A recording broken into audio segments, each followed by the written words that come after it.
अब defence exam crack करना हुआ और भी आसान। त्रिशूल डिफेंस एकेडमी लेकर आए हैं बिल्कुल ही एडवांस लर्निंग ऐप। तो आज ही ज्वाइन करें और स्टार्ट करें अपनी ऑनलाइन क्लासेस।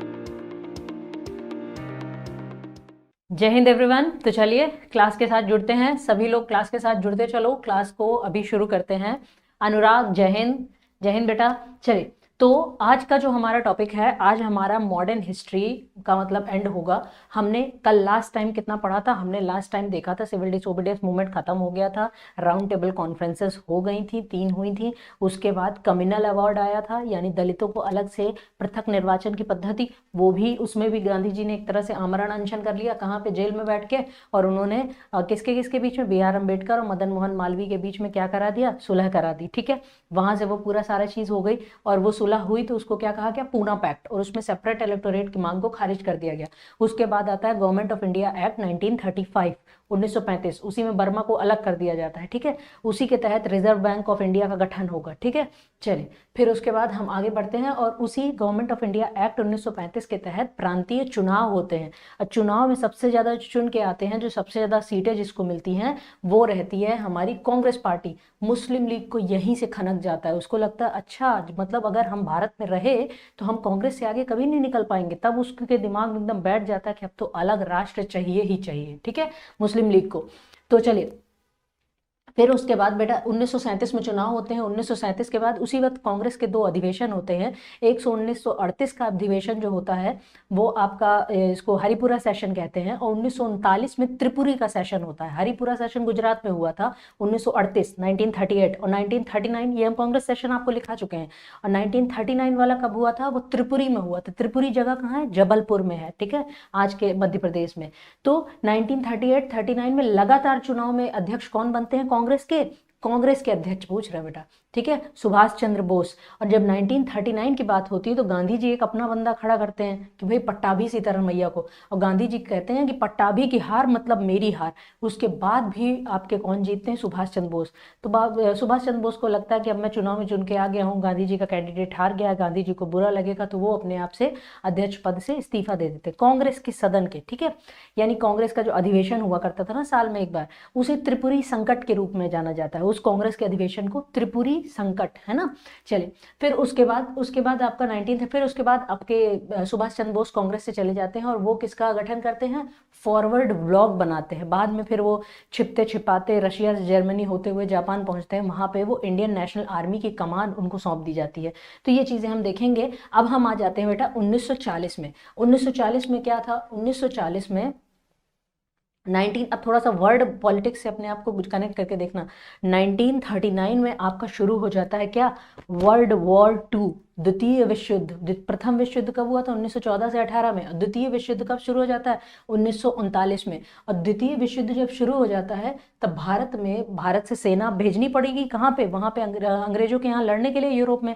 लेकिन तो उसमें सेना भेजने के लिए कम से कम संसद से बिल तो पारित करवाना पड़ेगा कि सेना जाए कि ना। और उस वक्त संसद में ज्यादा लोग हो गए थे भारतीय, क्योंकि भारतीयों को शामिल किया गया था एक एक एक्ट के जरिए। तो भारतीयों ने कहा कि नहीं, हम तो नहीं भेजने देंगे सेना, हम एक शर्त में सेना भेजने देंगे। जब आप क्या कर दो, जब आप हमें ये लिखित में दे दो कि युद्ध के बाद आप हमको आजादी दे दोगे। अंग्रेज ऐसा क्यों लिखित में देते? तो हमने कहा हम भी सेना नहीं भेजेंगे। उसी में अंग्रेज मान मनौवल करते हैं भारतीय नेताओं का कि नहीं भैया भेज दो। तो उसी मान मनौवल में एक आता है आपका अगस्त ऑफर।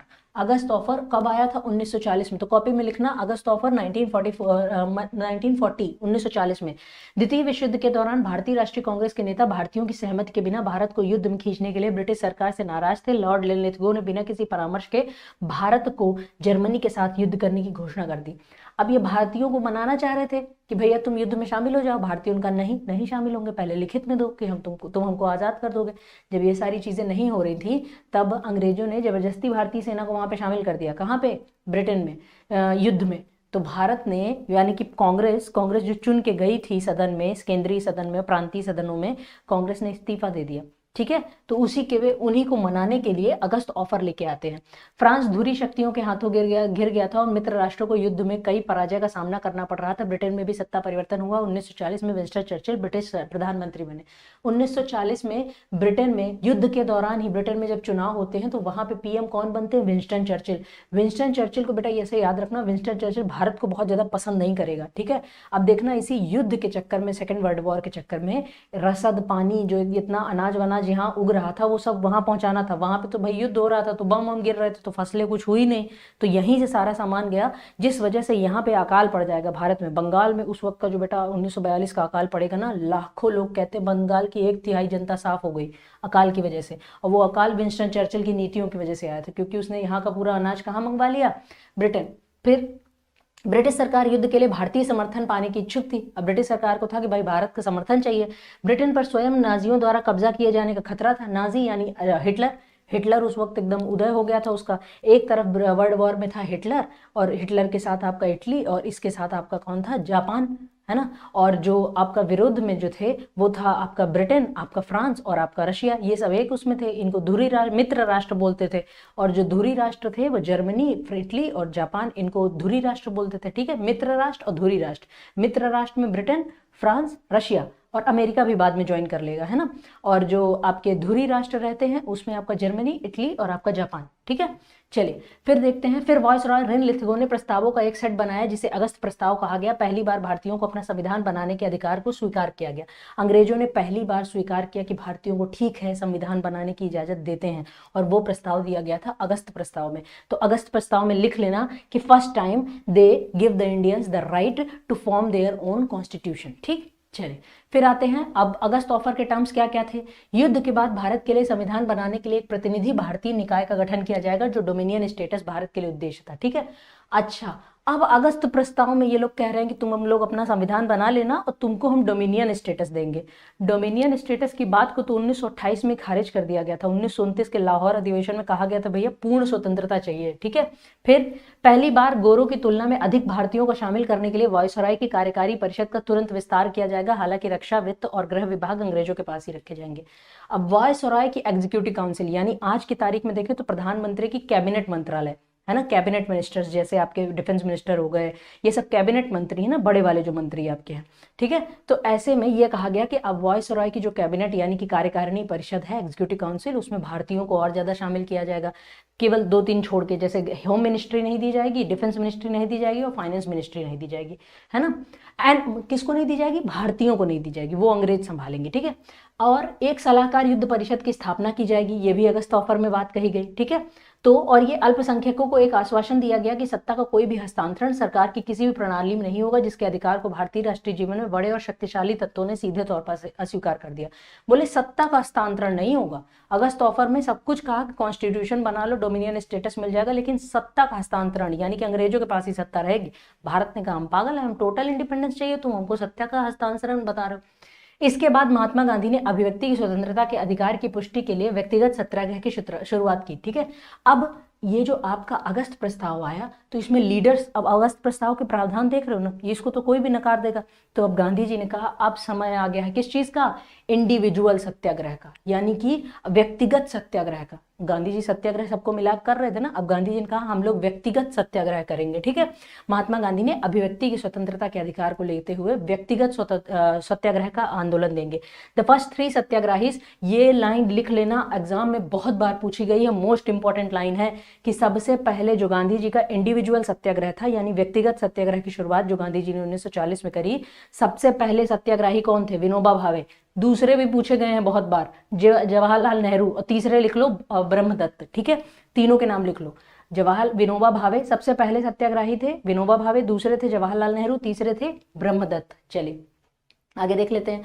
सत्याग्रहियों ने दिल्ली की ओर एक मार्च भी शुरू किया जिसे दिल्ली चलो आंदोलन कहा गया। गांधी जी ने दिया था आंदोलन दिल्ली चलो, है ना। तो ये आंदोलन भी लिख लेना, मान लो एग्जाम में पूछ ले दिल्ली चलो ये नारा किसने दिया था, तो किसने दिया था? बापू ने। किसने दिया था? बापू ने, दिल्ली चलो, ठीक है। आंदोलन गति पकड़ने में विफल रहा और दिसंबर 1940 में रद्द कर दिया गया। हालांकि आंदोलन बहुत ज्यादा गति नहीं पकड़ पाया, यानी बहुत लोग इससे नहीं जुड़ पाए। व्यक्तिगत सत्याग्रह था ना भाई, सामूहिक लोगों को शामिल ही नहीं करना, अपना अपना करना, ठीक है। तो बाद में 1940 में इसको रद्द कर दिया गया। फिर अगस्त प्रस्ताव की विफलता के बाद ब्रिटिश सरकार ने युद्ध के लिए भारतीय समर्थन जुटाने के लिए क्रिप्स मिशन को भारत भेजा। अब भारत का समर्थन जुटाना था, भारतीय समर्थन नहीं कर रहे थे, तो उन्होंने अगस्त प्रस्ताव मतलब कैरेट दिया ना कि भैया प्लीज हमारा समर्थन करो। तो भारतीयों का पहले हमको लिखित में दो कि हमको टोटल इंडिपेंडेंस दोगे। हमने अंग्रेजों की बात नहीं मानी। फिर अंग्रेजों के ऊपर प्रेशर पड़ रहा था कि भैया भारतीयों को शामिल करना। अच्छा, अंग्रेजों के ऊपर प्रेशर कौन डाल रहा था कि भारतीयों को शामिल करो, उनको कुछ मतलब इस तरह से सहूलियत दो कि वो शामिल हो। ये आपके जो इनके मित्र राष्ट्र थे, जैसे कि फ्रांस कह रहा था कि भैया भारतीयों की सेना को कब लेके आओगे, है ना। अमेरिका कह रहा था कि भाई भारतीयों की सेना को कब लेके आओगे, उनकी मदद की जरूरत पड़ेगी, ठीक है। तब अंग्रेजों ने एक नेक्स्ट मिशन भेजा, उसका नाम था क्रिप्स मिशन। उसका नाम क्या था? Cripps Mission. तो क्रिप्स मिशन की तारीख लिख लेना, मार्च 1942, ठीक है। क्रिप्स मिशन अंग्रेजों ने कब भारत के लिए तैयार किया? द्वितीय विश्व युद्ध में ब्रिटिश युद्ध प्रयासों के लिए भारतीय सहयोग प्राप्त करने के लिए मार्च 1942 में ब्रिटिश सरकार द्वारा क्रिप्स मिशन को भारत भेजा गया। तो क्रिप्स मिशन लिखना, क्रिप्स मिशन, उसके आगे एरो लगाना और लिखना मार्च 1942, अगस्त ऑफर 1940 और फिर ये 1942 में क्रिप्स मिशन, ठीक है। इसका नेतृत्व ब्रिटेन में विंस्टन चर्चिल की गठबंधन सरकार में श्रम मंत्री सर रिचर्ड स्टैफोर्ड क्रिप्स, अब जो भी अध्यक्ष होता है उसी के नाम पे मिशन का नाम या फिर कमेटी का नाम रख दिया जाता है। तो सर स्टैफोर्ड क्रिप्स, बहुत बार बेटा नाम पूछा गया है कि क्रिप्स मिशन की अध्यक्षता कौन कर रहे थे? सर स्टैफोर्ड क्रिप्स कर रहे थे, ठीक है। इनका नाम लिख लेना, सर स्टैफोर्ड क्रिप्स कर रहे थे।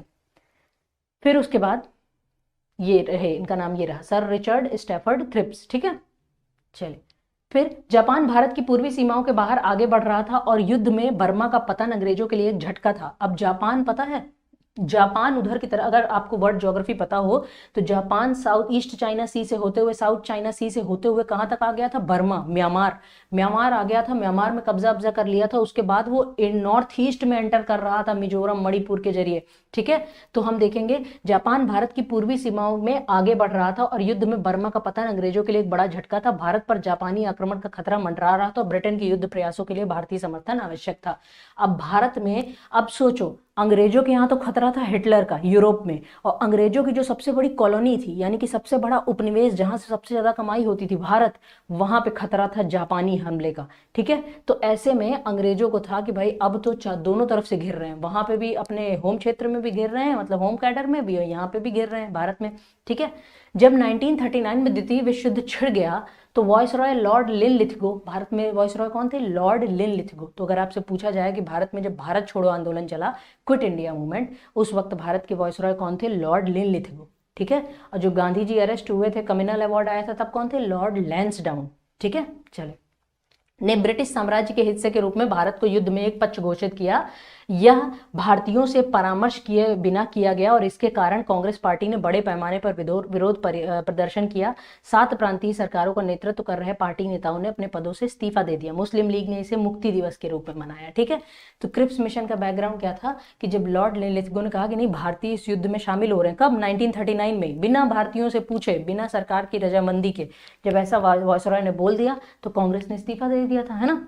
चले, फिर ब्रिटेन को भारत में अपनी शाही नीतियों और मित्र देशों के युद्ध प्रयासों के लिए भारतीय सहयोग को सुरक्षित करने के लिए अमेरिका और अन्य सहयोगी नेताओं के दबाव का सामना करना पड़ रहा। तो मैंने बताया ना बेटा, अमेरिका, फ्रांस, ये सब प्रेशर डाल रहे थे कि भैया भारत को शामिल करो, क्योंकि भारत को शामिल करोगे तभी सेना वगैरह आएगी, ठीक है। वो उनके नेताओं को मनाओ। इसके फलस्वरूप ब्रिटिश सरकार को क्रिप्स मिशन को भारत में भेजना पड़ा। इसी चक्कर में इनको क्या भेजना पड़ा? क्रिप्स मिशन, है ना, भारत में भारतीयों को मनाने के लिए। और क्रिप्स मिशन आए तो इसके अध्यक्ष कौन थे? Sir Stafford Cripps. Lord Privy Seal accompanied him. There were other members from the state council. ये लिखने की जरूरत नहीं है, केवल आपने स्टैफोर्ड क्रिप्स लिख दिया, पर्याप्त है। Following the World War II, the Cripps mission had several reasons to come to India. The reasons are given below. World war 2 के बाद कई सारे कारण थे क्रिप्स मिशन के भारत में आने के। एक कारण हमने बता दिया, किस वजह से? भारतीयों को मनाने के लिए भेजा गया था, ठीक है। फिर आगे देख लेते हैं। Britain suffered many losses in South East Asia and Japan's threat to invade India seemed real for them, hence Britain wanted India support. अब ब्रिटेन, जब जापान हमला कर रहा था तो ब्रिटेन बहुत ज्यादा, मतलब ब्रिटेन को नुकसान हुआ जान और माल का। इस वजह से उनको लगा कि अब भारत का सहयोग लेना जरूरी है। ब्रिटेन पर सहयोगी सहयोगी कौन कौन थे? यूएसए था बेटा, यूएसएसआर था, और चीन द्वारा भारत का सहयोग लेने के लिए दबाव डाला गया, ये हमने पढ़ लिया। भारतीय राष्ट्रवादी मित्र देशों का समर्थन करने के लिए सहमत हुए क्योंकि उन्हें युद्ध के बाद पर्याप्त शक्ति के तत्काल हस्तांतरण और पूर्ण स्वतंत्रता की आशा थी। अच्छा, भारतीय युद्ध में शामिल होने के लिए इसलिए हुए कि हमको तुम स्वतंत्रता दे दोगे युद्ध के बाद, तब तो हम शामिल हो, अदरवाइज तो हम शामिल नहीं होंगे, है ना। क्योंकि पहली बार फर्स्ट वर्ल्ड वॉर में हमारे साथ ऐसा ही हुआ था, गांधी जी ने इसी तरह लोगों की भर्ती करवाई थी सेना में कि भैया अंग्रेज फिर तुमको क्या कर देंगे, एक तरह से आजाद कर देंगे, लेकिन अंग्रेजों ने तो ऐसा कुछ किया नहीं, ठीक है। फिर setting up of an Indian dominion, this dominion would have the freedom to remain with the British Commonwealth or secede from it. It would also be a liberty to take part in international organization. फिर वही बात, dominion dominion, है ना। भारतीयों का भैया dominion की बात तो हमने कब की खारिज कर दी, क्रिप्स मिशन भी वही कह रहा था कि भैया तुमको डोमिनियन स्टेटस मिल जाएगा।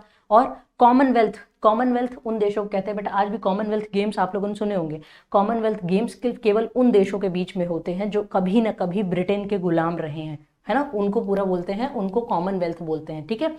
A constituent assembly would be formed to frame a new constitution for the country. This assembly would have members elected by the provincial assembly and also nominated by the princes. वही सब बातें मतलब एक तरह से dominion status की हो रही थी, कोई कॉन्क्रीट हल नहीं निकला, ठीक है। फिर in the mean time until this new constitution came into force, India's defence would be controlled by the British and the powers of the governor general would remain unaltered. और कहा गया कि जब तक नया संविधान बन के नहीं आ जाएगा, क्रिप्स मिशन में ऐसा कहा गया, जब तक नया संविधान आप लोग बना नहीं लोगे, आपके चुने हुए प्रतिनिधि, तब तक शासन जो करेगा वो हमारा वॉइसरॉय करेगा, ठीक है। पहली बार ब्रिटिश सरकार ने भारत के एक प्रभुत्व होने के अधिकार को स्वीकार किया। पहली बार ब्रिटेन ने कहा कि चलो ठीक है भैया, तुम लोग संविधान बनाना, तुम ही रूल करना, ठीक है। भारतीय अपना संविधान स्वयं बना सकते हैं। प्रांतों को एक अलग संघ बनाने की आजादी देने का प्रस्ताव 1947 में देश के विभाजन के लिए एक मॉडल साबित हुआ, ठीक है। ये तो खैर, और यहीं पे क्रिप्स मिशन में ही बात कह दी गई कि भाई जिन प्रांतों को संविधान आप बनाना, भारत का संविधान आप बनाना, और जिन प्रांतों को वो संविधान स्वीकार नहीं है, वो उसको ना स्वीकार करे, उन पे वो संविधान लागू नहीं होगा। ये तो तुमने मतलब एक तरह से मनमानी दे दी कि जिनको वो संविधान स्वीकार नहीं है वो मतलब अपने आप स्वतंत्र हो सकता है। ये बीज तुमने वहीं बो दिया क्रिप्स मिशन में 1942 में। वही 1947 में क्या होगा, देश का विभाजन हो जाएगा कि पाकिस्तान, मोहम्मद अली जिन्ना कहेगा कि हमें स्वीकार नहीं है भारत का संविधान, तब वो अलग हो जाएगा, ठीक है। तो चलिए, यानी कि विभाजन के बीज हमारे क्रिप्स मिशन में ही हमें देखने को मिलते हैं। अंतरिम काल में भारतीयों को प्रशासन में अच्छी हिस्सेदारी की गारंटी दी गई, ठीक है। इन प्रस्तावों को ब्रिटिशों द्वारा अत्यधिक कट्टरपंथी और आईएनसी द्वारा अत्यधिक रूढ़िवादी के रूप में देखा गया, और जो पूर्ण स्वतंत्रता चाहते थे। आईएनसी क्या था, ये जो आपका इंडियन नेशनल कांग्रेस, ये कह रहा था कि ये जो काम है ये एक तरह से हमको ये तो चाहिए ही नहीं, हमको तो पूर्ण टोटल स्वतंत्रता चाहिए, हमको इफ और बट नहीं चाहिए, ठीक है। The mission was rejected by the INC. कुल मिला के ये मिशन भी क्या हुआ, अगस्त ऑफर की तरह ये मिशन भी क्या हो गया, रिजेक्ट कर दिया गया। किसके द्वारा, आईएनसी के द्वारा, ठीक है। मिशन की विफलता के बाद क्रिप्स इंग्लैंड लौट गए। अब क्रिप्स के मिशन की तो विफलता हो गई, वो कहाँ चले गए, इंग्लैंड। अब इंग्लैंड तो उनको जाना ही था, ठीक है। और गांधी के नेतृत्व में कांग्रेस ने अगस्त 1942 में अपना नया अभियान भारत छोड़ो आंदोलन। अब गांधी जी कहेंगे भैया इन लोगों को बहुत मौके दे दिए, इन लोगों को मौका दिया, ये लोग अगस्त ऑफर लेके आए, फिर मौका दिया इनको, हमने केवल एक तरह से इंडिविजुअल सत्याग्रह चलाया, पूरा देशव्यापी नहीं चलाया। फिर ये लोग क्रिप्स मिशन लेके आए, उसमें भी हमें संतुष्टि नहीं हुई, तो गांधी जी कहते हैं अब तो होगा भारत छोड़ो आंदोलन, ठीक है। तो अब गांधी जी क्या करेंगे, भारत छोड़ो आंदोलन शुरू करेंगे। कब शुरू करेंगे, अगस्त 1942 में भारत छोड़ो आंदोलन, Quit India Movement. The depressed classes objected because they were apprehensive about their status in a country where they would be in minority. अच्छा, क्रिप्स मिशन फेल क्यों हुआ, तो जो डिप्रेस्ड क्लासेस थे, दलित वर्ग था, उसको लगा कि भैया ये क्रिप्स कह रहे हैं कि भैया तुम लोग अपना संविधान बनाओ, अब संविधान बनेगा तो उसमें हमको क्या मिलेगा। अभी अंग्रेजों से तो लड़ झगड़ के हम लोग बोल रहे हैं कि सेपरेट इलेक्टोरेट दे दो, है ना। अभी यहाँ पे अगर संविधान बन जाएगा तो अब हमारी कौन सुनेगा, तो हमारे लिए तो स्पेशल कुछ स्टेटस दिया नहीं जाएगा। तो ऐसे में डिप्रेस्ड क्लासेस भी परेशान थे। यह भी माना जाता है कि वॉयसरॉय लिन लिथगो, ब्रिटिश प्रधानमंत्री विंस्टन चर्चिल और भारत के राज्य सचिव लियो अमेरी द्वारा समर्थन की स्पष्ट कमी के कारण मिशन विफल हो गया। मतलब विंस्टन चर्चिल भी इसको समर्थन नहीं दे रहे थे। मिशन की विफलता के बाद क्रिप्स इंग्लैंड लौट गए। गांधी के नेतृत्व में कांग्रेस ने अगस्त, ये अपना, हाँ ये तो हो ही चुका, ठीक है। अब इंडियन नेशनल कांग्रेस ने इसको रिजेक्ट कर दिया था। इसके रीजन क्या थे? INC was against the provinces right to separately form unions as they was damaging to national unity. INC ने कहा ये क्या बात हुई कि जो प्रांत हैं वो अपनी सेपरेट यूनिटी बना सकते हैं, यानी कि अपना पृथक अपनी वो अपना संघ बना सकते हैं। ये बात तो विभाजन का बीज हो गया ना, तो आईएनसी ने इस वजह से इसको रिजेक्ट किया। और क्या, they were also against the governor general power being retained as against him being only a constitutional head. Governor general की पावर के भी खिलाफ थे कि भैया उसको संवैधानिक हेड कैसे बना रहे हो। जैसे आज अगर हमारे देश में पूछा जाए, आज हम लोग स्वतंत्र हैं, हमारा संवैधानिक जो हेड है वो कौन है? वो हमारा कॉन्स्टिट्यूशनल हेड हमारा कौन है? राष्ट्रपति है ना, Shrimati Droupadi Murmu. They also protested the lack of share in defence. और इनको कांग्रेस इसलिए भी विरोध कर रहा था कि हमको डिफेंस में तो शेयर दे ही नहीं रहो, अभी भी हमारी रक्षा तुम्हारे ही कब्जे में है। जैसा तुम सहायक संधि आर्थर वेलेजरी लेके आए थे, सबसे पहले तो रक्षा पे ही बेटा कब्जा किया था ना आर्थर वेलेजरी ने। क्या कहा था कि भैया राजा साहब आप अपनी सेना हटा दो, हम अपना आपकी मतलब एक तरह से सुरक्षा करेंगे। और फिर ये नहीं हुआ कि भाई तुमसे हमारी सुरक्षा कौन करेगा, फिर वो धीरे धीरे कब्जा कर लिया, राजा के पास तो रक्षा करने का अधिकार ही नहीं रह गया।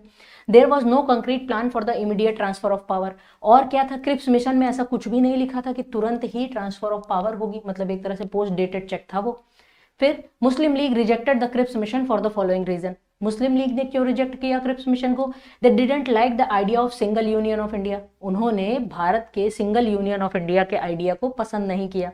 They protested against the method for the Constituent Assembly's creation and also against the procedure to decide on the province's accession to the Indian Union। ठीक है, तो इन्होंने भी मतलब एक तरह से क्या किया, उसका विरोध किया। ठीक है, फिर हमारा शुरू हो जाता है क्विट इंडिया मूवमेंट 1942, यानी कि भारत छोड़ो आंदोलन। इसको लिख लो, क्विट इंडिया मूवमेंट कॉपी में लिखो, आगे लिखो 1942। ठीक है, और डेट लिख लेना 8 अगस्त, 8 और 9 अगस्त। 8 अगस्त कभी कभी डेट भी एग्जाम में पूछ ली जाती है कि कब क्विट इंडिया मूवमेंट शुरू हुआ, तो 8 अगस्त 1942 को। ठीक है, मुंबई से। कहाँ शुरू हुआ बेटा, जगह का भी नाम लिख लेना, मुंबई के ग्वालियर टैंक मैदान में। इसको अगस्त क्रांति के रूप में भी जानते हैं, भारत छोड़ो आंदोलन को अगस्त क्रांति के रूप में भी जानते हैं। कहाँ शुरू हुआ? मुंबई के ग्वालियर टैंक मैदान से शुरू हुआ। ठीक है, is the place where the Quit India Movement was launched by the Mahatma Gandhi. किसने शुरू किया? महात्मा गांधी ने शुरू किया। ठीक है, the outcome of the movement was that Congress was declared an unlawful association and its offices all over the country were raided. The leaders were arrested and there were a chaotic moment with this incidents। अब यही बेटा quit India movement Bharat ने चला दिया। अंग्रेजों का अच्छा उधर युद्ध छिड़ा है, इधर जापान घुसने की कोशिश कर रहा है, उधर जर्मनी हिटलर परेशान कर रहा है, बम बरसा रहा है पूरे यूरोप में, और इधर इन लोगों ने भारत छोड़ो आंदोलन, ये तो देशद्रोही घटना हो गई ना, है ना।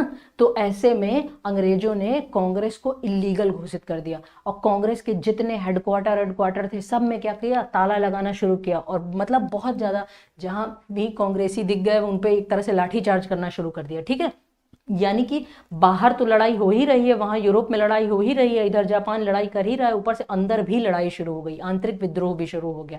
ठीक है, अब अंग्रेजों को संभालना बड़ा मुश्किल हो गया था ये स्थिति को। Also known as the Indian August movement, इसको इसी को अगस्त क्रांति कहते हैं। अब जितने बड़े बड़े नेता होंगे ना बेटा, उनको सबको अरेस्ट कर लिया जाएगा। फिर जब सारे बड़े नेता अरेस्ट हो जाएंगे, जैसे स्वदेशी आंदोलन में हुआ था, सब बड़े नेता अरेस्ट हो गए तो आंदोलन एकदम शिथिल पड़ गया। लेकिन यहाँ आंदोलन शिथिल नहीं पड़ेगा, जितने बड़े नेता जो अरेस्ट हो गए हैं, तो छोटे छोटे नेता वो क्या करेंगे, एक तरह से छिपे हुए रेडियो का यूज करके रेडियो के जरिए अपने मैसेज पहुंचाएंगे। पहले तो रेडियो था नहीं, रेडियो का आविष्कार अब तक हो गया था, और रेडियो के जरिए अपने मतलब एक तरह से मैसेज को पहुंचाएंगे। अभी एक कोई रिसेंटली बॉलीवुड में मूवी बन रही है शायद सारा अली खान की, वो उषा मेहता पे बन रही है, वो अंडरग्राउंड रेडियो संचालित कर रही थी, है ना। अब देखो महिलाओं का योगदान भी यहाँ कितना बड़ा आ गया कि मेन लाइन के जो मेन स्ट्रीम के जो लीडर थे, जब वो अरेस्ट हो गए तो नई लीडरशिप आपकी उभर के आती है। ठीक है, also known as the Indian August Movement और अगस्त क्रांति, it was officially launched by the Indian National Congress led by Mahatma Gandhi. ये तो हमने देख ही लिया, गांधी ऑन यहाँ पे हो गया। The movement gave the slogan Quit India और भारत छोड़ो, Gandhi gave the slogan to the people do or die. इसी में गांधी जी स्लोगन देते हैं, इसमें लिख लेना, गांधी जी ने इसी में नारा दिया था, करो या मरो, डू और डाई। ठीक है, और भारत छोड़ो का आंदोलन यहीं पे था। ठीक है, अब आगे आ जाते हैं, formation of provisional government of India after British withdrawal, है ना। तो अब भारतीय क्या कहते हैं,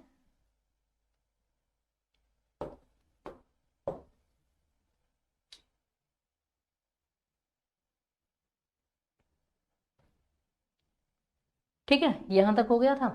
formation of provisional government of India after British withdrawal, sanctioning a civil disobedience movement against British withdrawal.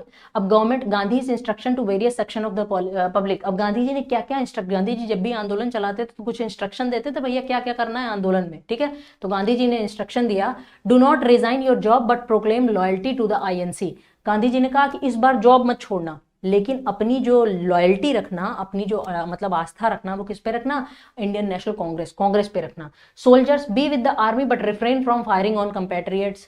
Gandhi ji ने कहा ठीक है, जो सोल्जर आर्मी में नौकरी कर रहे हैं वो आर्मी में ही रहो, लेकिन जब अंग्रेज तुमको कहें कि अपने ही देशवासी पे गोली चलाओ या आंदोलन कर रहा है तो वो काम मत करो। तो ये काम भी नहीं हुआ, यानी कि एक तरह से सोल्जर्स भी अंग्रेजों के खिलाफ हो गए। पीजेंट यानी जो मजदूर वर्ग था, pay the agreed upon rent if the landlords zamindars are anti government, if they are pro government do not pay the rent. अब सरकार, गांधी जी ने कहा कि अगर जो जमींदार है अगर वो सरकार के खिलाफ है तो तुम उसको टैक्स दो, मतलब खेती का जो वो आपका जो पैसा वैसा आ रहा है उसको दो, लेकिन अगर जमींदार ऐसा है कि एकदम अंग्रेजों का चमचा है तो उसको एक पैसा मत दो, ठीक है। चलिए ओके अनिकेत, हाँ समझ में आ रहा है ना बेटा। फिर आते हैं स्टूडेंट्स पे, can leave studies if they are confident enough. मतलब गांधी जी ने कहा स्टूडेंट से, अगर तुम लोग कॉन्फिडेंट हो कि भैया ऐसे भी जीवन बढ़िया से चलेगा, ऐसे भी बहुत ज्यादा ज्ञान है, तुम अपने आप से भी पढ़ सकते हो, तो ही कॉलेज छोड़ना, अदरवाइज मत छोड़ना। प्रिंसेस यानी जो राजकुमार थे, राजकुमार मतलब राजा, राजशाही व्यवस्था थी ना, तो जो राजा और राजकुमार थे, support the people and accept the sovereignty of them. Gandhi ji ने कहा कि भैया अब जो राजा, जितने राजे रजवाड़े हैं भारत में, वो लोग सुन ले, मतलब वो लोग अपने लोगों की संप्रभुता को स्वीकार करें। अब ये राजा और प्रजा वाला सिस्टम नहीं चलेगा, अब देश बदल रहा है, अब आजादी मिलेगी तो सारे लोग एक बराबर हैं, ये नहीं कि वो आपकी प्रजा है वो आपकी प्रजा है, सब भारत के नागरिक हैं, है ना। लोकतंत्र में यही होता है ना, राजा प्रजा कुछ नहीं रह जाएगा, ठीक है। The second world war had started in 1939 and Japan which was part of the axis power. Axis power बेटा हमने क्या बताया, धुरी राष्ट्र। सेकेंड वर्ल्ड वॉर में दो मतलब तरफ थे, एक था मित्र राष्ट्र यानी फ्रेंडली नेशन। फ्रेंडली नेशन में कौन आता था, इसको लिख लेना कॉपी में कहीं, है ना। एक तरफ थे फ्रेंडली नेशन में लिखना ब्रिटेन और आपका फ्रांस और आपका USSR और उसी में अमेरिका भी था, और एक तरफ था धुरी राष्ट्र यानी एक्सिस पावर। एक्सिस पावर में जर्मनी था, आपका इटली था, जापान था, ठीक है। तो axis powers that were opposed to the British in the war were gaining on to north eastern frontiers of India. तो हमने बताया ना एक्सिस पावर में जापान नॉर्थ ईस्ट इंडिया से अंदर कर रहा था ना, तो Quit India Movement. The British had abandoned their territories in Southeast Asia and had left their population in the lurch. This act didn't garner much faith among the Indian population who had doubts about the British ability to defend India against Axis aggression.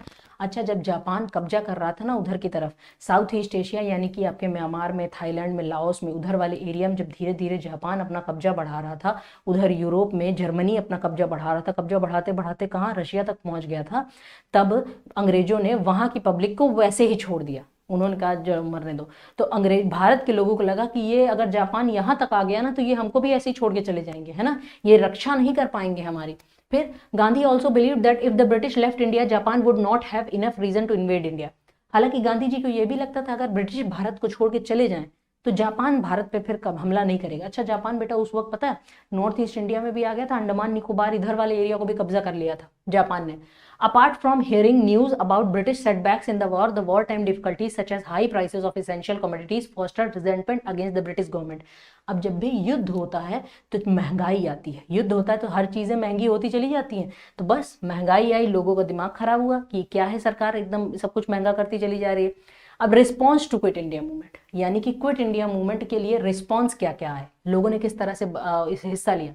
The British government responded to the call of Gandhi by arresting all major Congress leader. तो very next day, तो जैसे ही आंदोलन शुरू हुआ सारे कांग्रेस के leader क्या हुए, अरेस्ट कर लिए गए। Gandhi, Nehru, Patel were all arrested, सभी अरेस्ट हो गए। This left the movement in the hands of the younger leaders. अब बेटा इन यंगर लीडर्स के नाम लिख लेना, जयप्रकाश नारायण, कॉपी में लिखना क्विट इंडिया मूवमेंट और उसके आगे एरो लगाना, लिखना यंगर लीडर्स। यंगर लीडर्स के नाम लिखना जयप्रकाश नारायण, राम मनोहर लोहिया और अरुणा आसिफ अली, है ना, अरुणा आसिफ अली। एक और नाम लिख लेना उषा मेहता, ठीक है, Usha Mehta. Over 1 lakh people were arrested in connection with this movement. सोचो 1 लाख लोगों को अरेस्ट किया गया, अरेस्ट करके जेल में रखा हो गया होगा, उनको भी तो पुलिस इतनी चाहिए कि 1 लाख लोगों को अरेस्ट करने के लिए। फिर the government resorted to violence in order to quell the agitation. अब सरकार वायलेंस पे उतर आई, मास फ्लॉगिंग, लाठी चार्ज, एकदम ये सब करने पे आ गए। Even women and children were not spared, महिलाओं और बच्चों तक पे लाठी चार्ज किया गया। About 10,000 people died in police firing. सोचो पूरे देश में 10,000 लोगों की जान ले ली गई। क्विट इंडिया, ये तो ऑफिशियल रिकॉर्ड है, ओरिजिनली तो न जाने कितने लोग मारे गए होंगे। There was no communal violence, लेकिन इस पूरे घटना में कहीं कोई कम्युनल वायलेंस नहीं हुआ था, यानी सांप्रदायिक घटना नहीं हुई थी कि हिंदू मुस्लिम लड़ रहे थे, ठीक है। The INC was banned, its leaders were jailed, तो ये हमने बताया। And almost the whole of the war Gandhi was released on health ground in 1944। तो गांधी जी को 1944 में हेल्थ ग्राउंड पे छोड़ा गया था। गांधी जी बहुत बीमार हो गए थे, है ना। अगर जेल में उनकी मृत्यु हो जाती तब तो फिर ब्रिटेन की मतलब खैर नहीं थी, ये होता कि गांधी को तुमने मार दिया। The people responded to Gandhi's call on a major way. However, in the absence of leadership, there were stray incidences of violence and damage to government property. Many buildings were set on fire. Electricity lines were communication and transport lines were broken. ठीक है, तो ये आपका था quit India. हालांकि कुछ पार्टियों ने भारत की क्विट इंडिया मूवमेंट को सपोर्ट भी नहीं किया था। उसमें से आपकी कौन कौन सी थी? Muslim League, Communist Party of India, Hindu Mahasabha, इन सब ने Quit India Movement, Gandhi ji के मूवमेंट को सपोर्ट नहीं किया था। और अच्छा, मूवमेंट के दौरान आपका बहुत सारा वायलेंस, जब एक तरह से मेन लीडर जब चले गए जेल में, कोई बताने वाला ही नहीं क्या करना है, तो कहीं कहीं वायलेंस की घटना भी हो गई थी, है ना। चलिए, the League was not in favour of the British leaving India without partitioning the country. In fact Jinnah asked more Muslim to enlist in the army to fight the war.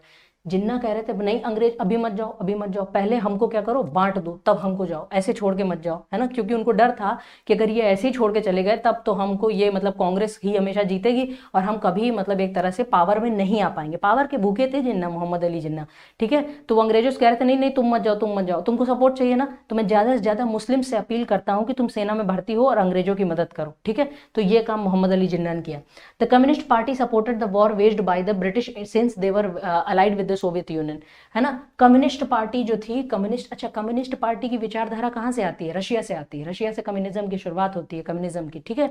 तो यानी कि ये आपके इसको साम्यवाद इसको बोलते हैं हिंदी में, साम्यवाद, ठीक है। तो साम्यवाद की शुरुआत रशिया से होती है। तो कम्युनिस्ट पार्टी कह रहा था अच्छा अंग्रेजों को साथ रशिया भी तो दे रहा है, हमारे आका हैं वो, तो वो लोग भी ब्रिटेन को सपोर्ट कर रहे थे, ठीक है। Subhash Chandra Bose was by this time organizing the Indian National Army and the Azad Hind government from the outside the country. इसी बीच Subhash Chandra Bose Indian national army को ऑर्गेनाइज कर रहे थे, यानी कि भारतीय राष्ट्रीय सेना को ऑर्गेनाइज कर रहे थे, और आजाद हिंद सरकार इन्होंने बनाई थी, ठीक है। C Rajagopalachari resigned from the INC since he was not in favour of complete independence. C Rajagopalachari जो थे, ये साउथ इंडिया से आपके आते थे, इन्होंने भी INC से रिजाइन कर दिया। In general the Indian bureaucracy didn't support the Quit India movement. कुल मिला के जो भारत की नौकरशाही थी, जो अंग्रेजों के यहाँ जो भारतीय नौकरी कर रहे थे, जो ब्यूरोक्रेसी में थे, जैसे आज के सिविल सर्वेंट आपके होते हैं, उन लोगों ने क्विट इंडिया मूवमेंट को सपोर्ट नहीं किया। There were strikes and demonstration all over the country despite the communist groups lack of support to the movement. Workers provided supported by not working in the factories. हालांकि communist movement जो workers, किसानों, मतलब एक तरह से आपका श्रमिकों का आंदोलन है, उन लोगों ने सपोर्ट नहीं किया क्विट इंडिया मूवमेंट को, लेकिन आम जो श्रमिक था उसने गांधी जी के आंदोलन को समर्थन दिया, ठीक है। नेहा जैन, चलिए।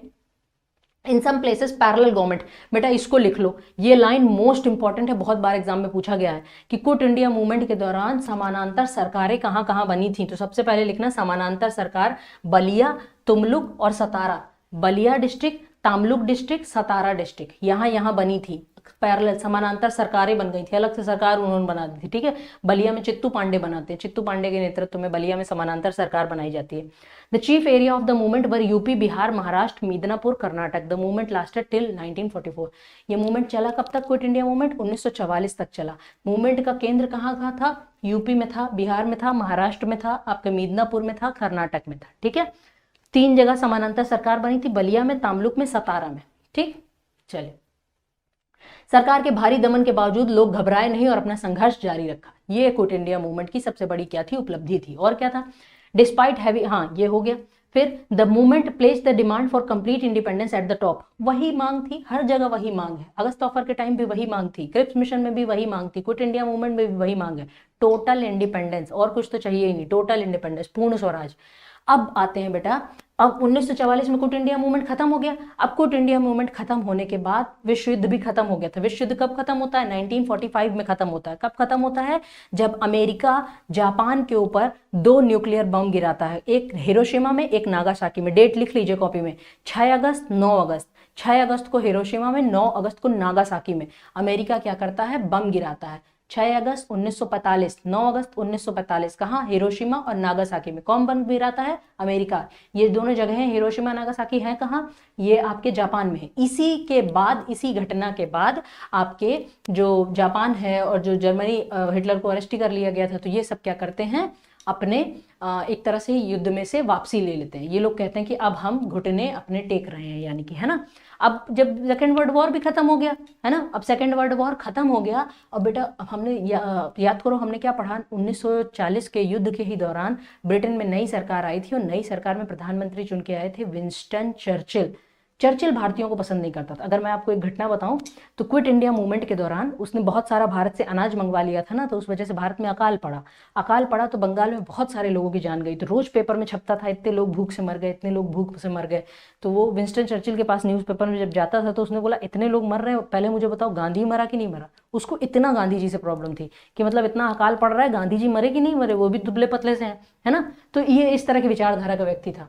लेकिन जैसे ही सेकंड वर्ल्ड वॉर खत्म होता है, ब्रिटेन में फिर से चुनाव होते हैं, और ब्रिटेन की जनता, हालांकि विंस्टन चर्चिल ने एक तरह से मित्र राष्ट्रों को जिता दिया था, विंस्टन चर्चिल की पॉलिसी से एक तरह से मित्र राष्ट्र जीते थे, जर्मनी यानी हिटलर को काबू किया गया था, लेकिन विंस्टन चर्चिल ने जिता दिया था, फिर भी ब्रिटेन की जनता ने उनको सरकार में वापस लेके नहीं आए, क्योंकि ब्रिटेन की जनता, तभी कहते हैं ना मेच्योर डेमोक्रेसी, ब्रिटेन की जनता ने कहा he is good for war but not for the peace. मतलब ये बंदा जो है विंस्टन चर्चिल, ये वॉर के टाइम पे तो ठीक है, ये नेतृत्व तो बढ़िया कर लेगा, लेकिन पीस के लिए ठीक नहीं है, फिर से लड़ाई करवा देगा, है ना। और वॉर तो होता है बेटा, वैसे भी वॉर आता है तो बहुत सारे आपके रिसोर्सेज की हानि होती है, फिर महंगाई बहुत ज्यादा बढ़ती है, और महंगाई का जो सबसे ज्यादा दंश झेलना होता है वो किसको झेलना होता है?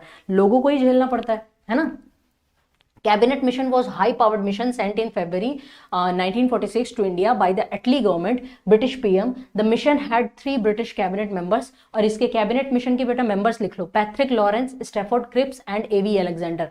Lawrence Cripps Alexander, Lawrence Cripps Alexander, Cripps वही हैं क्रिप्स मिशन वाले, वो जो क्रिप्स मिशन में थे ना, स्टैफोर्ड, रिचर्ड स्टैफोर्ड क्रिप्स, वही यहाँ पे मेंबर बन के आए हैं, ठीक है। कैबिनेट मिशन में भी वही थे, तो एक नाम तो ऐसे याद होगा, और पैट्रिक लॉरेंस याद रखना, और A V Alexander, Alexander Lawrence Cripps, Alexander Lawrence Cripps, ऐसे करके 2-3 बार बोलना, याद हो जाएगा। The cabinet mission aimed to discuss the transfer of power from British to Indian leadership. अब कैबिनेट मिशन ने कहा, अब कैबिनेट मिशन आते आते ब्रिटेन में भी सरकार बदल गई, क्या वो आपके जो चर्चिल थे वो चले गए, लेबर पार्टी की सरकार आई, लेबर पार्टी बहुत ज्यादा लिबरल पार्टी है, उसने कहा भारत को आजादी दे दो, ठीक है। तो फिर उसके बाद भारत में कैबिनेट मिशन भेजा जाता है कि भैया चर्चा की जाए किस तरह से ट्रांसफर ऑफ पावर होगा, कुछ प्रोसीजर फॉलो करना होगा ना, ऐसे थोड़े ना कि मुंह उठा के चल दिए, फिर यहाँ पे तो पता लगा क्योस हो जाए। तो ऐसे में इन्होंने कहा डिस्कस करेंगे कि ट्रांसफर ऑफ पावर कैसे हो, ट्रांसफर यानी कि शासन सत्ता का जो हस्तांतरण है, जो शक्ति का हस्तांतरण है, वो कैसे हो, ठीक है। तो कैबिनेट मिशन के मेंबर ये रहे, है ना। ये पढ़ने की जरूरत नहीं है बेटा, केवल ये देख लो, है ना। चलिए, क्लेमेंट एटली, अब ब्रिटिश पीएम कौन हो गए? क्लीमेंट एटली, है ना। तो अब लिख लेना, अब नए ब्रिटिश पीएम कौन हो गए? Clement Attlee. Decided to send a mission to India for the transfer of power for the British Indian government to Indian leaders. The mission had 3 members. ये हो गया, क्लीमेंट एटली लिख लेना। कैबिनेट मिशन के दौरान भारत में, मतलब कि अमेरिका, वहां पे ब्रिटेन में जो प्रधानमंत्री थे कौन थे? Clement Attlee. To obtain an agreement with the Indian leader as to framing of a constitution for India, to formulate a constitution making body the constituent assembly of India, to establish an executive council with the support of major Indian parties, ठीक है। तो एक क्या करना था, India की party के लोगों की सपोर्ट से एक तरह से क्या करना था, एग्जीक्यूटिव काउंसिल को इस्टेब्लिश करना था। The main reason why the failure of the cabinet mission, अब कैबिनेट मिशन भी भारत आके फेल हो गया, क्रिप्स मिशन जैसे फेल हो गया था ना, भारतीयों ने पसंद नहीं किया, वैसे ही कैबिनेट मिशन। क्यों? Congress party wanted a strong centre with a minimum power for the provinces. Congress party कह रही थी कि भैया सेंटर स्ट्रांग हो, जैसे आज की तारीख में जो सेंटर पावर है स्ट्रांग है। हालांकि राज्यों को भी शक्तियां मिली हुई हैं, लेकिन ऐसा नहीं कि कल को कोई राज्य कह दे कि हम स्वतंत्र हो गए, पंजाब कह दे कि नहीं हम स्वतंत्र होंगे, हम भारत का हिस्सा नहीं बनेंगे, तमिलनाडु कहे कि नहीं हम स्वतंत्र हो जाएंगे, ऐसा नहीं हो सकता ना। तो इस वजह से कांग्रेस ने कहा कि नहीं, यहाँ कैबिनेट मिशन में कुछ ज्यादा ही शक्तियां दी जा रही प्रांतों को, ये हमको स्वीकार्य नहीं है।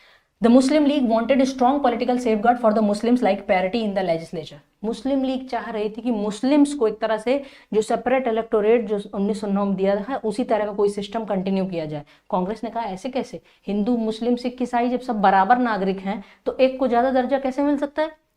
Since both parties had many ideological differences and couldn't find common ground, the mission came up with its own set of proposals in May 1946. अब दोनों ही पार्टी आपस में तू मैं कर रही थी, कौन कौन, कांग्रेस और मुस्लिम लीग, कांग्रेस और मुस्लिम लीग, ठीक है।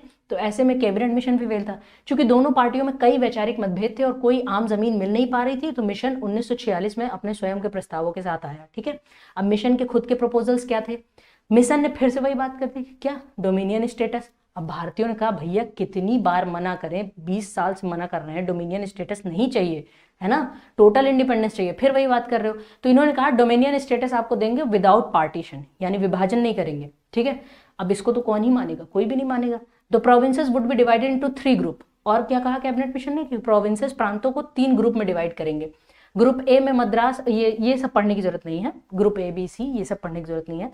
The Muslim majority provinces were grouped into 2 groups and remaining Hindu majority in one of the group, ठीक है। मतलब धर्म के आधार पर ग्रुप में डिवीजन किया गया। जैसे बांग्लादेश जो आपका बंगाल है, बंगाल का विभाजन भी धर्म के आधार पर किया था। वेस्ट बंगाल यानी कि जो पश्चिमी बंगाल था वहां हिंदू बाहुल्य क्षेत्र था। पूर्वी बंगाल जो बांग्लादेश बाद में बन गया, यहाँ पे मुस्लिम बाहुल्य ज्यादा थे। दिल्ली में केंद्र सरकार के पास रक्षा, विदेशी मामले, संचार और मुद्रा पद अधिकार होंगे, शेष शक्तियां प्रांतों के पास निहित होंगी। अच्छा, और क्या कहा कि केंद्र के पास केवल रक्षा, विदेशी मामले और संचार और मुद्रा करेंसी वाले अधिकार होंगे, बाकी सब किसके पास जाएंगे, राज्यों के पास जाएंगे। देश के लिए नया संविधान लिखने के लिए एक संविधान सभा का गठन किया जाएगा। संविधान सभा द्वारा लिखित संविधान के आधार पर नई सरकार बनने तक अंतरिम सरकार की स्थापना की जाएगी। अब बोले कि देश के ही लोग संविधान सभा के लोगों को चुनेंगे, वो संविधान सभा क्या करेगी, संविधान बनाने का काम करेगी। लेकिन जब तक संविधान बन रहा है और इधर अंग्रेज चले जाएंगे तो बीच में शासन कौन करेगा, तो एक अंतरिम सरकार बनाई जाएगी, यानी इंटरिम गवर्नमेंट। इंटरिम गवर्नमेंट मतलब जब तक संविधान बनने का प्रोसेस चालू है उस बीच केवल तुम शासन संभाल लो। जैसे ही संविधान बन जाएगा तो नया संविधान लागू हो जाएगा, नई सरकार बन के आएगी, तब तक इंतरिम सरकार तो फिर तो चली जाएगी, है ना। चलिए, कांग्रेस हिंदू मुस्लिम बहुमत के आधार पर प्रांतों के समूह और केंद्र में नियंत्रण की होड़ के विचार को लेकर उत्सुक नहीं थी या कमजोर केंद्र के विचार के भी विरुद्ध था, ठीक है। मुस्लिम लीग प्रस्तावों में कोई बदलाव नहीं चाहती थी। ये सारी चीजें आपकी थी मुस्लिम लीग की, ठीक है। फिर क्या हुआ, since the plan was not accepted. अब ये प्लान कौन ही एक्सेप्ट करेगा, डोमिनियन स्टेटस पहली लाइन ही नहीं पसंद आ रही है तो कौन एक्सेप्ट करेगा। A new plan was proposed by the mission in June 1947। अब एक न्यू प्लान आएगा जून 1946 में। This plan propose the division of India into Hindu majority India and Muslim majority India, later to be renamed Pakistan. बाद में वो Muslim majority जो India था उसको कहा गया पाकिस्तान। ये नाम दिया था चौधरी रहमत अली ने, पाकिस्तान, इसको लिख लेना कॉपी में कहीं, चौधरी रहमत अली ने पाकिस्तान नाम इजाद किया था, है ना। तो यानी कि जून 1946 में बेटा जो प्लान आता है बस इसी में विभाजन बोल दिया जाता है, हिंदू मेजॉरिटी इंडिया और Muslim majority Pakistan. A list of princely state was also made that could either join the union और रिमेन इंडिपेंडेंट। और क्या कह दिया कैबिनेट मिशन ने कि जितने भी बाकी जो प्रिंसली स्टेट हैं, उस वक्त हमारे देश में 562 रियासतें हुआ करती थी, उनको कहा गया कि भैया तुम्हारा मन है तो भारत को ज्वाइन करो, मन है तो पाकिस्तान को ज्वाइन करो, ना मन हो तो स्वतंत्र रहो।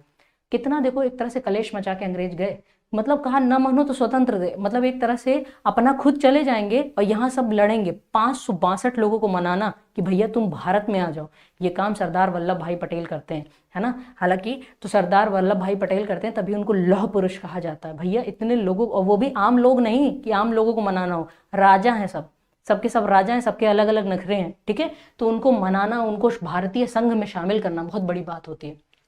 The Congress party under Jawaharlal Nehru didn't accept the second plan. Congress party, Jawaharlal Nehru ने कहा हम नहीं एक्सेप्ट कर रहे सेकंड प्लान, हम कैसे एक्सेप्ट कर लें, विभाजन कैसे मान्य कर लें, है ना। Instead it agreed to be part of the constituent assembly. हालांकि वो इस पे सहमत हो गया कि ठीक है संविधान सभा का गठन कर लेंगे नए संविधान बनाने के लिए। वॉयसरॉय ने अंतरिम सरकार बनाने के लिए 14 लोगों को आमंत्रित किया। इसमें कांग्रेस से 5, लीग से 5 और सिख, पारसी, भारतीय, ईसाई और अनुसूचित जाति समुदाय का प्रतिनिधित्व करने वाला एक सदस्य था, ठीक है। तो अंतरिम सरकार बनाने के लिए 14 लोगों को बुलाया गया कि भाई जब तक संविधान बन रहा है तब तक तुम लोग अपनी इंटरिम गवर्नमेंट तो बना लो। लीग और कांग्रेस दोनों को वॉयसरॉय की अंतरिम परिषद में 5 सदस्यों को नामित करने का, ये इस पे नहीं जाएंगे।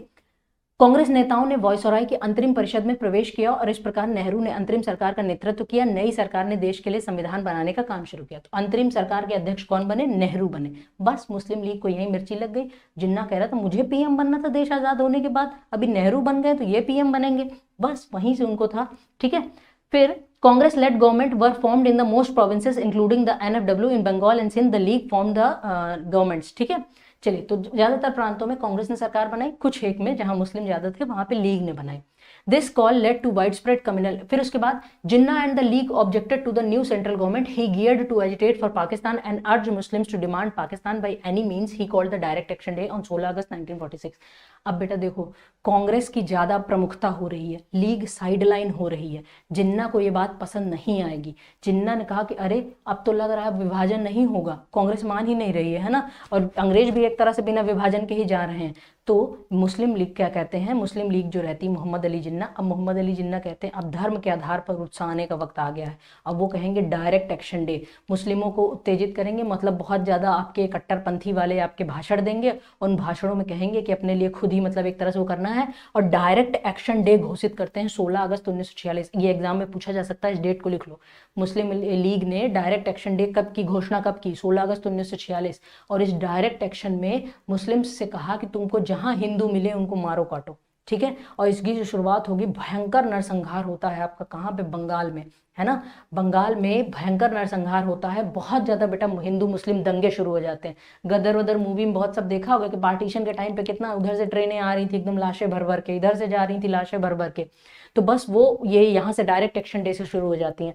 क्यों? क्योंकि उनको था कि अच्छा अभी विभाजन नहीं हो रहा है, अब हम छीन के लेंगे विभाजन। इतनी लड़ाई, इतना खून खराबा, लाखों लोगों की जब जान चली जाती है, तब मतलब कि एक तरह से विभाजन को स्वीकार ही करना पड़ता है कांग्रेस को, ठीक है।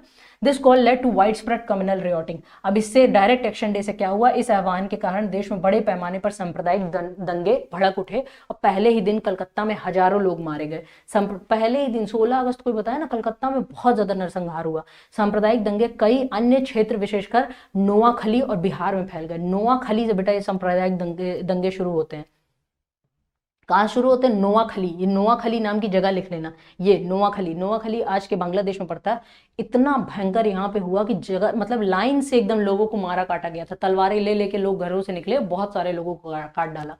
दंगों के कारण देश के विभाजन का आह्वान किया गया। सरदार वल्लभ भाई पटेल क्रूर हिंसा को रोकने के साधन के रूप में विभाजन की अनिवार्यता को स्वीकार करने वाले पहले कांग्रेस नेताओं में से एक थे। सरदार वल्लभ भाई पटेल ने कहा अब नहीं संभल सकता, अब तो आग फैल गई है, उन लोगों ने काटा है तो अगले दिन अब हिंदू भी काटेंगे, ठीक है। तो मतलब इस तरह से अब इनको बोला, अब विभाजन के अलावा और कोई रास्ता दिख नहीं रहा कि इनको शांत करने का लोगों को, ठीक है। The topic cabinet mission is an important, ये हो गया हमारा। फिर अब आ जाते हैं, अब इसके बाद कैबिनेट मिशन तो फेल हो गया, और उसके बाद ये डायरेक्ट एक्शन डे। इसके बाद अब अंग्रेजों को भी लगेगा, कांग्रेस भी कहता है चलो ठीक है विभाजन हम लोग स्वीकार कर रहे हैं, तो सरकार फिर क्या करती है, वेवेल प्लान और Shimla conference. Shimla conference organise की जाती है। इसी वक्त गवर्नर जनरल चेंज हो जाते हैं, लिन लिथगोस की जगह अब कौन आ जाते हैं, लॉर्ड वेवेल।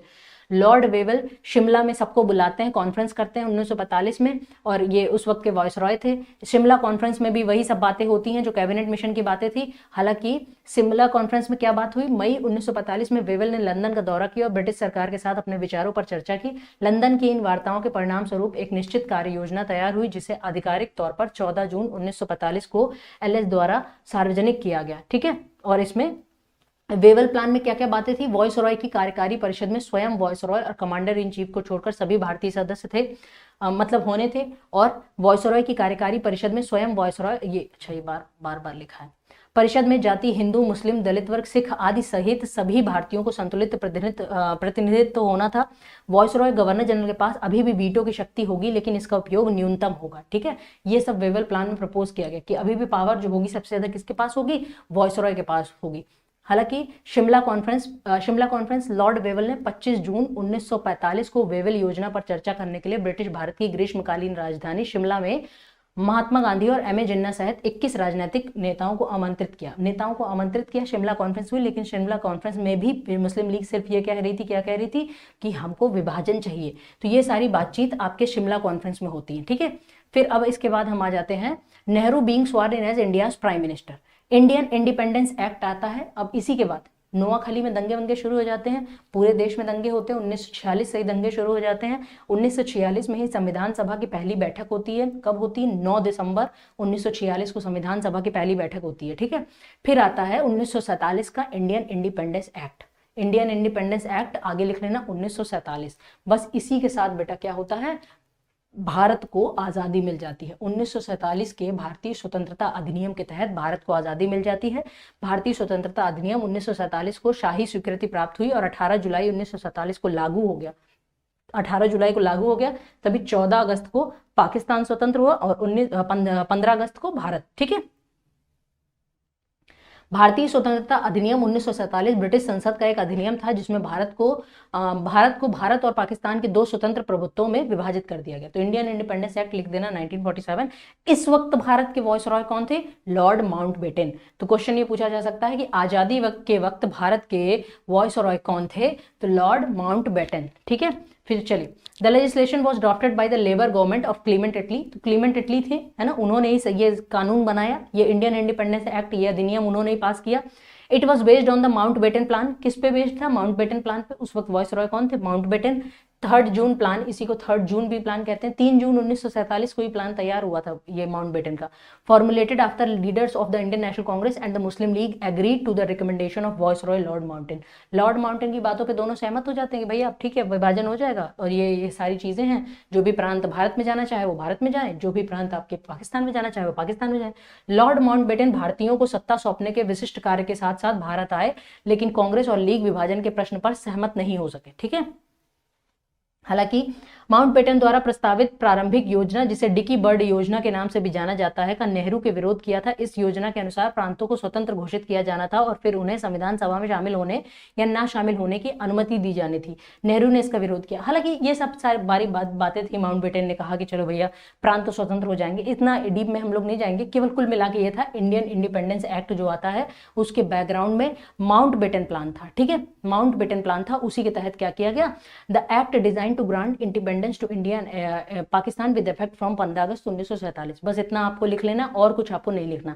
बाउंड्री कमीशन बनाया जाता है कि दोनों के बीच में बाउंड्री कमीशन। तो बाउंड्री कमीशन बेटा रेडक्लिफ जो होते हैं ना, सर रेडक्लिफ की अध्यक्षता में बाउंड्री कमीशन बनता है। तभी भारत और पाकिस्तान के बीच के बॉर्डर को क्या कहते हैं? Radcliffe line. क्या कहते हैं? Radcliffe line. ठीक है। और क्या इंडियन इंडिपेंडेंस में और क्या बात रहती है? और रहता है कि जो ब्रिटेन की जो महारानी है, जो ब्रिटेन के जो मतलब शासक होंगे, वो भारत के हेड नहीं होंगे। अब भारत में संविधान बनेगा, अब भारत गणतंत्र बनेगा। ठीक है, यानी कि भारत का खुद का व्यक्ति क्या बनेगा आपका? ये इसमें वही चीज लिखी है कि पाकिस्तान 14 अगस्त को आजाद हुआ और भारत 15 अगस्त को। यहाँ के साथ ही हमारा जो है आज का जो सेशन है, हमारा मॉडर्न हिस्ट्री कंप्लीट हुआ। कल हम पीवाईक्यू कंप्लीट करेंगे। ठीक है, तो पीवाईक्यूज कल के सेशन में अटेंड करते हैं। आज यहाँ तक हो गया, मॉडर्न हिस्ट्री कंप्लीट हो गया। बहुत अच्छे से उसको रिवाइज कर लेना। मैक्सिमम पोर्शंस जो रहते हैं, मैक्सिमम जो क्वेश्चंस रहते हैं इसी पोर्शन से आपके रहते हैं, यानी मॉडर्न हिस्ट्री के पोर्शन से रहते हैं। तो इसको बहुत अच्छे से करना, एग्जाम में बहुत बढ़िया करना। अभी होली है ना। चलिए खैर, कल तो मिलते हैं, कल पीवाईक्यू कराते हैं। आज की क्लास को यहीं पर समाप्त करते हैं। जय हिंद, जय भारत।